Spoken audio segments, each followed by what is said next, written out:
स्थापकाय च धर्मस्य सर्वधर्मस्वरूपिणे अवतारवरिष्ठाय Ramakrishnaय te namaha. All the aspects of householder's life, how to live in the world, how to transcend the nature, being in the worldly duties to perform. Sri Ramakrishna is explaining to M, the author of Gospel.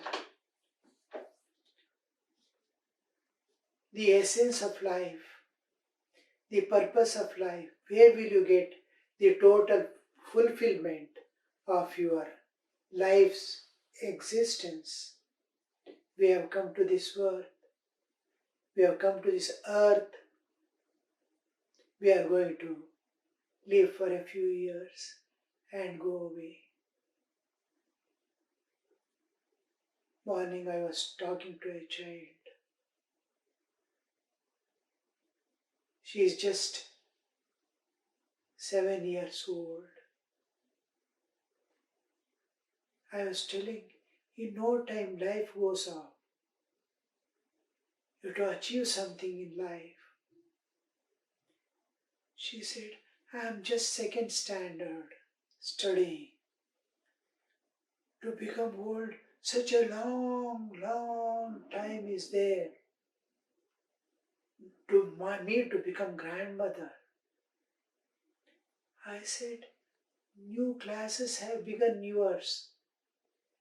You were going to first standard last year. And this year, 1 year has passed.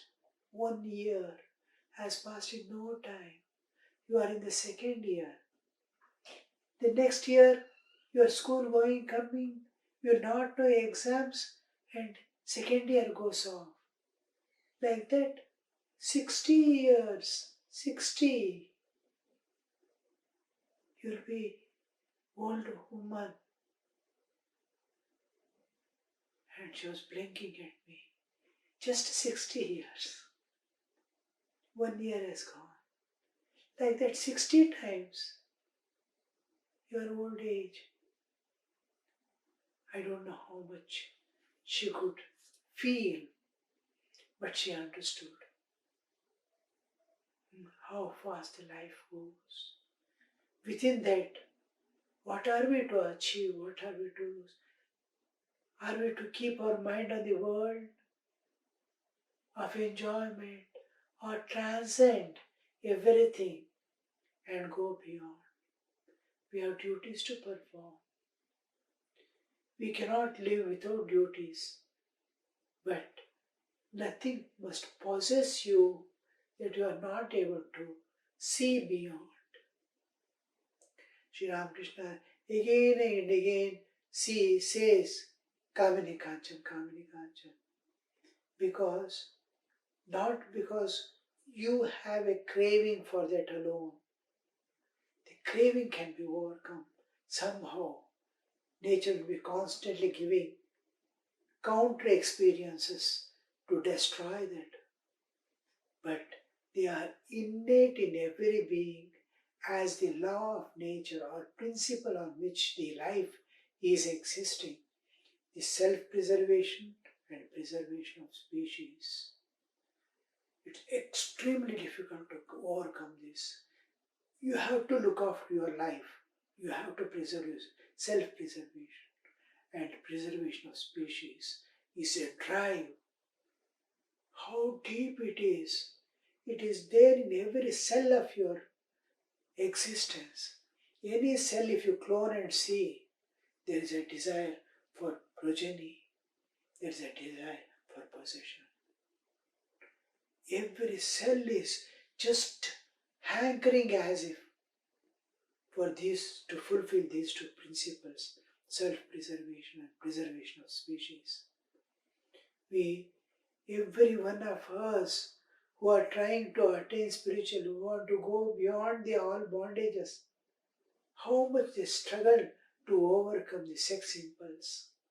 Everyone knows how deep it is and how unwillingly or beyond our imagination, unguarded moments, how it manifests. But grace of God, and you are longing for higher things, and as you expand your consciousness and your mind and your heart to love on, and how the reality shines forth and releases you from all these bonds.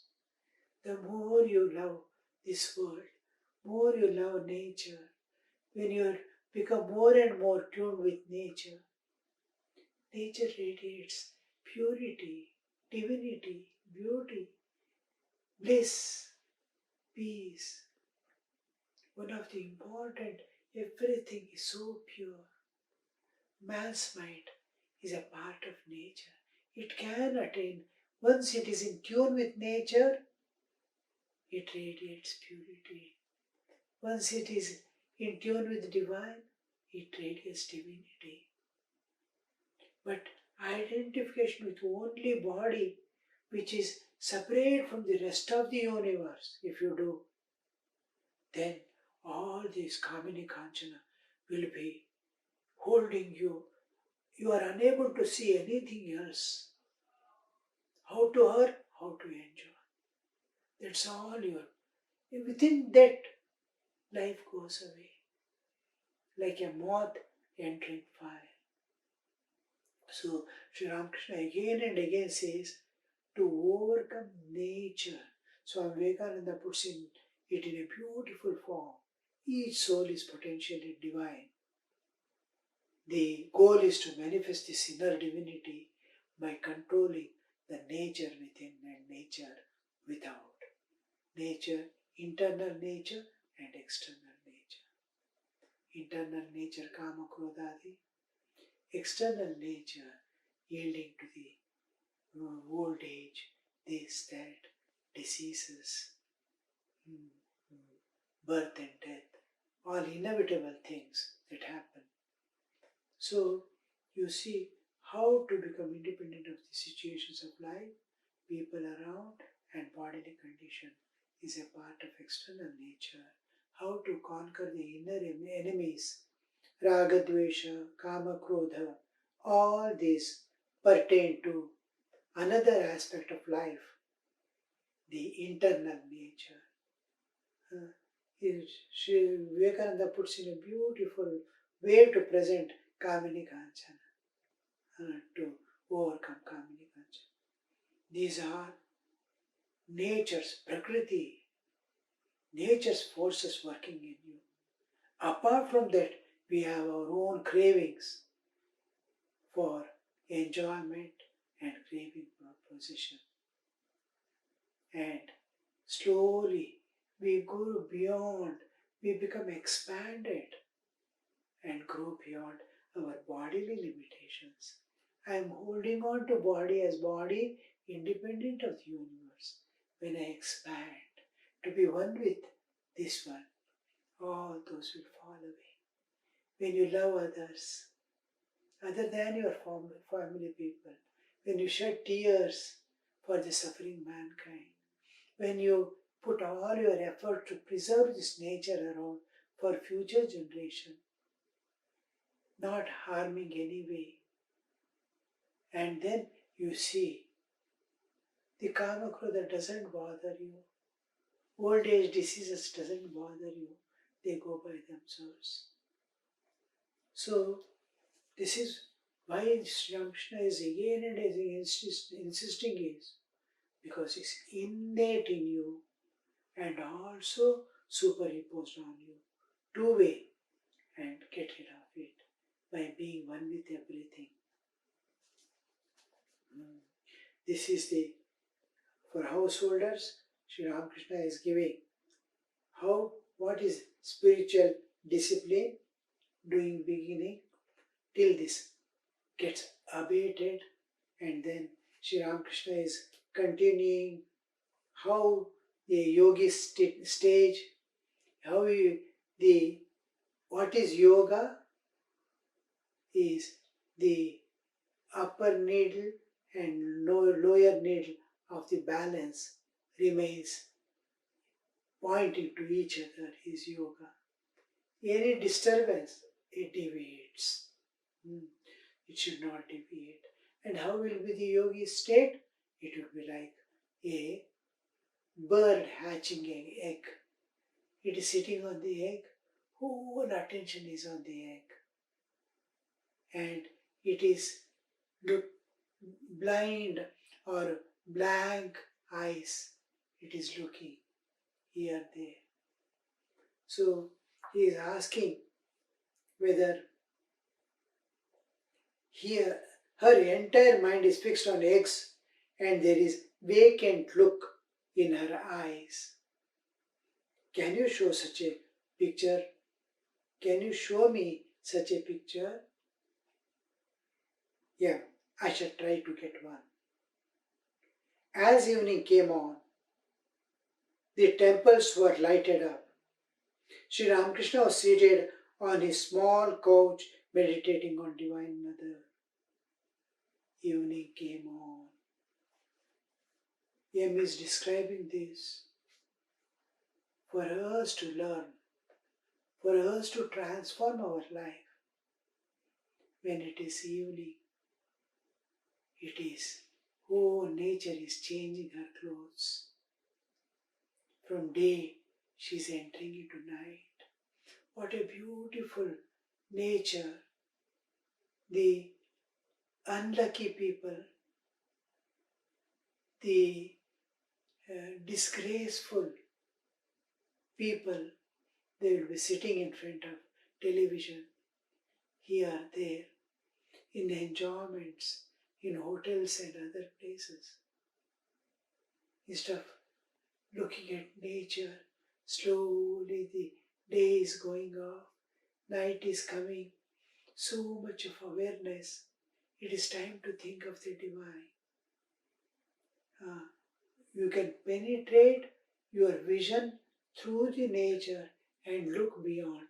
That will be shining there. When the dawn and at dusk, you will see the whole nature is changing.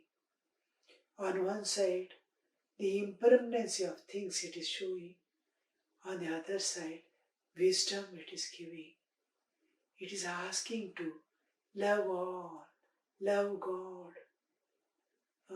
One alone remains. All this, the world and all that is constantly changing flux. There is one unchanging eternal reality. When you see this changing, it is indicating there is an unchanging eternal reality beyond. And the change itself suggests and indicates, and that also shines forth. At the same time, impermanency, transitoriness of this world, it is indicating a kind of knowledge, a kind of feelings, a kind of love for something beyond, struggle, a heart longing to enter into eternity of love, peace, bliss, absolute.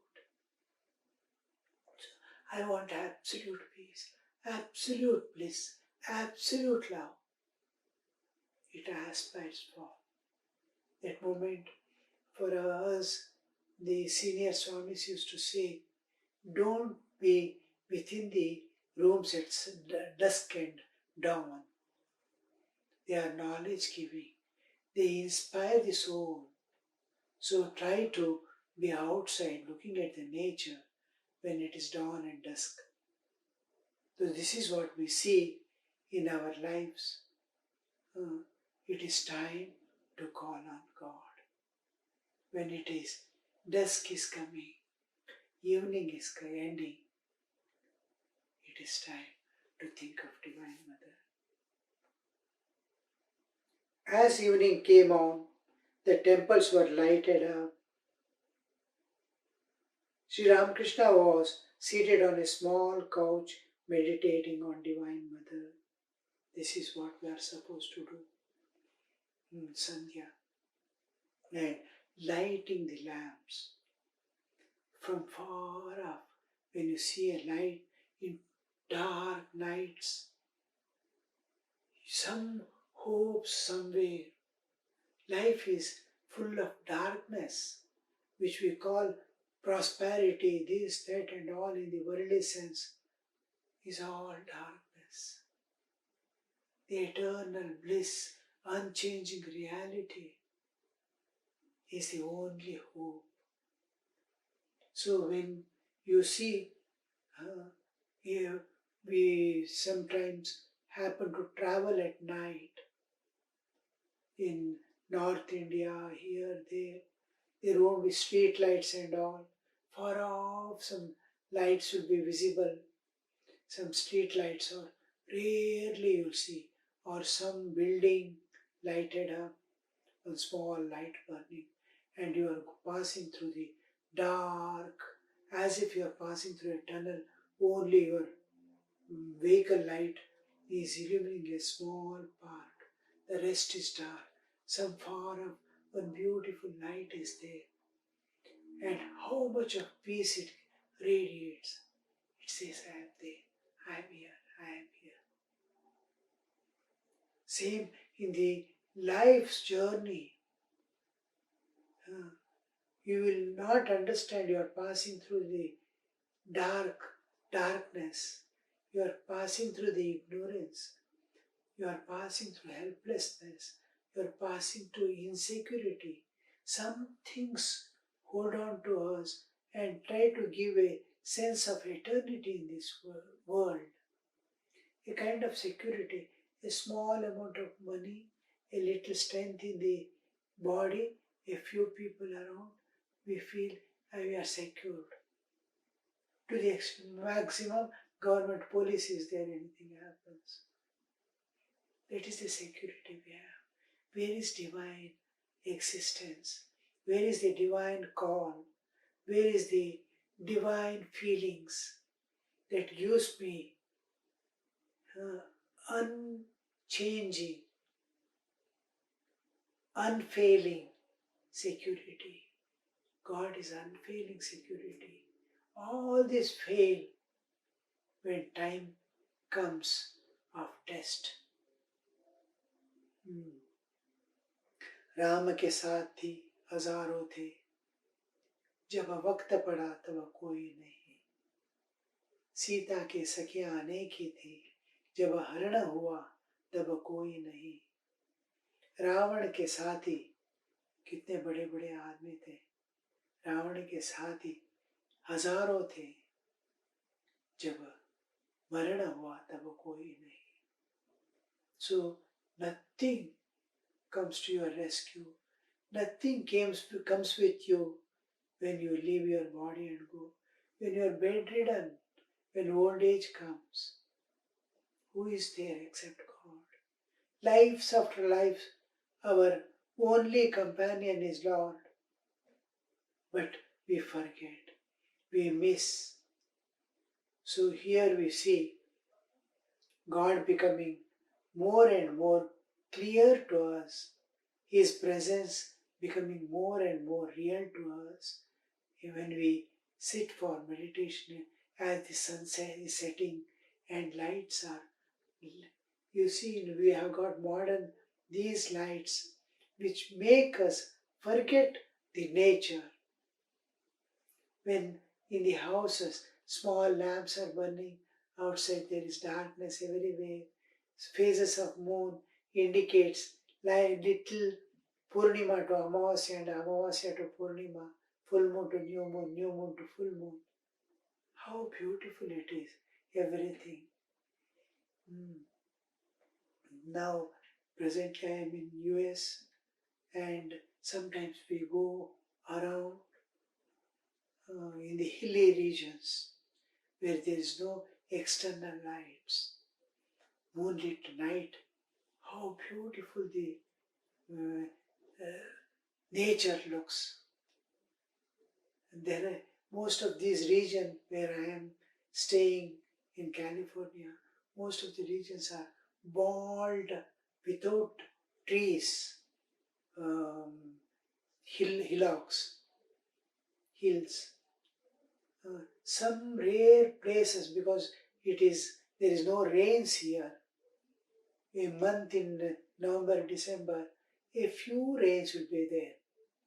Maybe a few days of rains. Otherwise, there is no rains.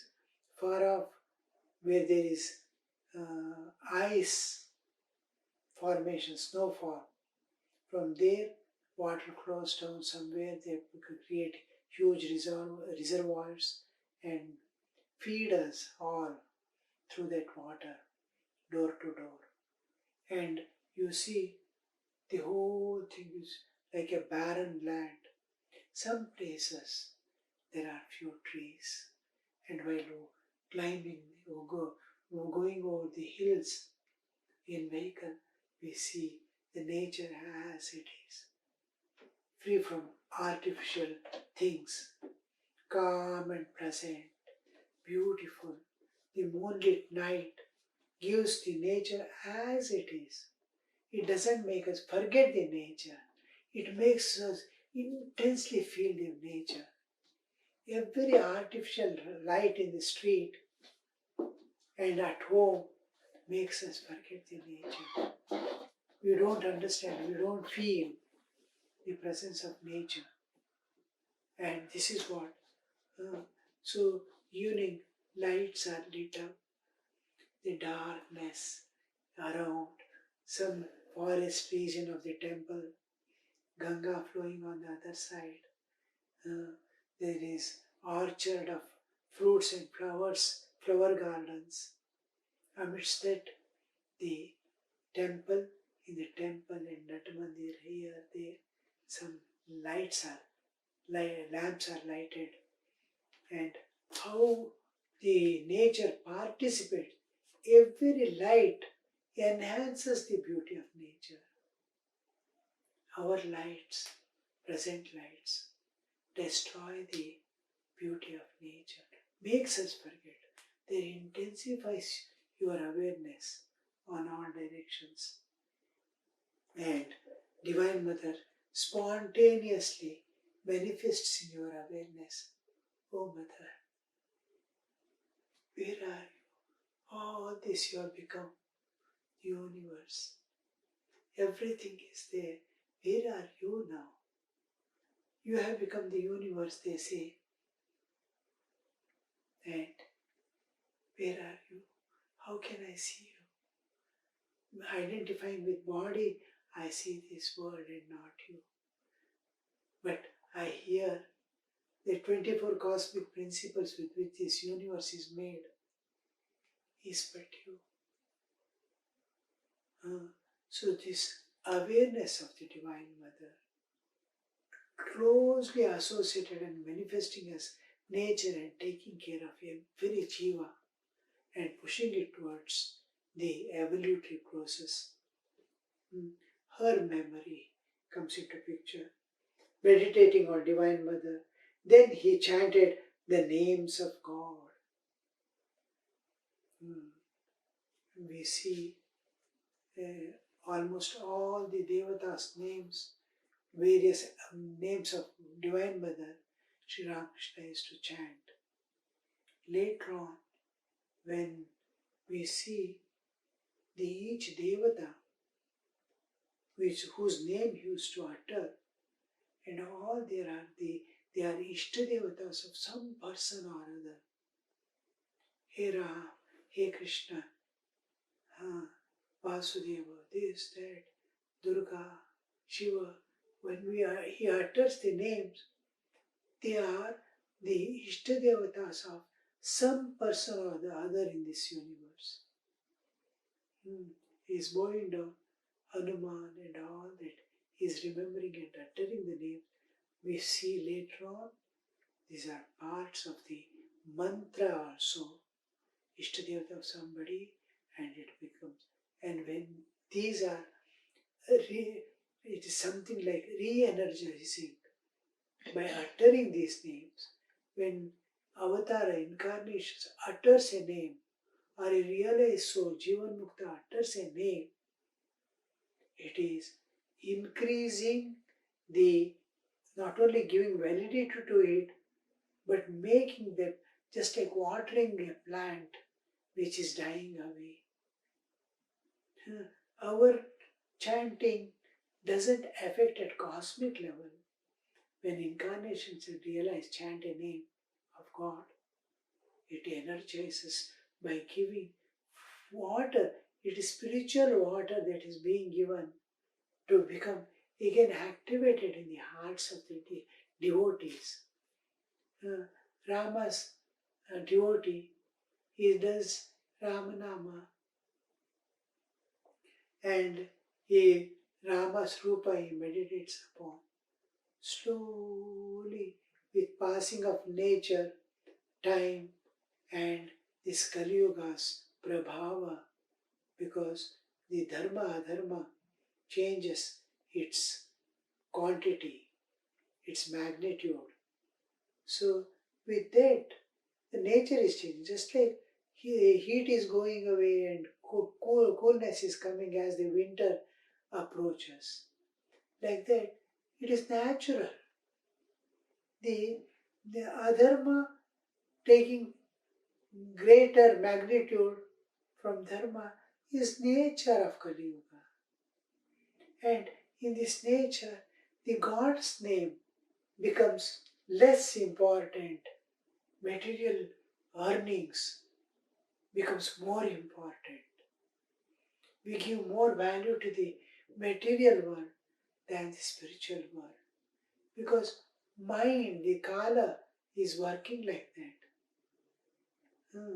So here we have some new energy is supplied, some new strength is given forward to these things to activate.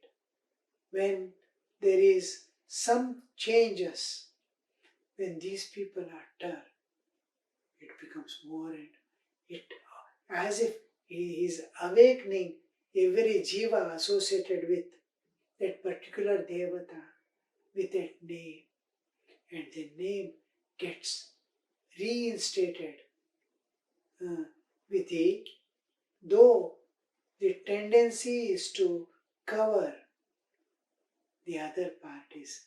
It's just like in hot days somebody is putting on AC, or there is a untimely rain for a few days. It's hot days are coming, nature is pouring down, and whole thing within few days the whole city becomes cooled down. How it will be like that? The Thakur's uttering, Ramakrishna's uttering divine names is not just an uttering for his satisfaction or fulfillment or remembering God or anything. It is awakening in every heart of the devotee. Incense was burnt in the room. These are all becomes necessary to create moods. And here it is being burnt. It is the picking up or maintaining, the preserving the culture, the spiritual culture, the way by which the spirit is awakened in every jiva. Fragrant smell, small music going on somewhere, bhajan going on. Now we have so many equipments to make the day very grand. Early morning you can just switch on a small cassette or the record to play on, go on playing the music. A small fragrant thing, incense stick you can burn. It creates an entirely different mode of spiritual awareness. So all these are the bell ringing in the temple. We'll see in the next class. Om Shanti Shanti Shanti. Harihi Om Tat Sat. Shri Ramakrishna Arpanamastu.